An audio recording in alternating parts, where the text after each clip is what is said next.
একবার এক ব্যক্তি ইমাম হাসান রাদিয়াল্লাহু আনহুর কাছে এসে অত্যন্ত বিনয়ের সাথে তার অভাবের কথা জানালো এবং কিছু সাহায্য চাইল।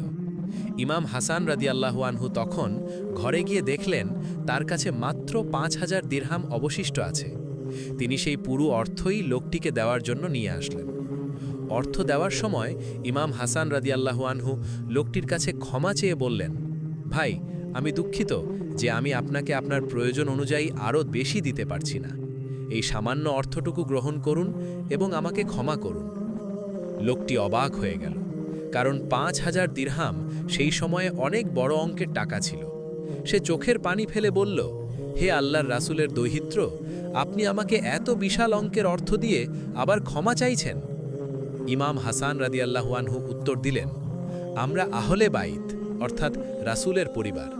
আমরা যখন কাউকে কিছু দান করি তখন আমরা মনে করি যে আমরা তার পাওনা তাকে ফিরিয়ে দিচ্ছি। আর দান করার পর গৃহীতার মনে যেন কোনো হীনমন্যতা তৈরি না হয়, সেজন্যই আমি ক্ষমা চেয়েছি। শিক্ষা: এই গল্পটি আমাদের শেখায় যে দান করার সময় দম্ভ করা উচিত নয়, বরং বিনয়ী হওয়া উচিত। আল্লাহ তাআলা দাতার নিয়ত ও বিনয় দেখেন। কোরআনে বলা হয়েছে, সুন্দর কথা ও ক্ষমা সেই দানের চেয়ে উত্তম যার পেছনে কষ্ট দেওয়া হয়। সূরা বাকারা ২:২৬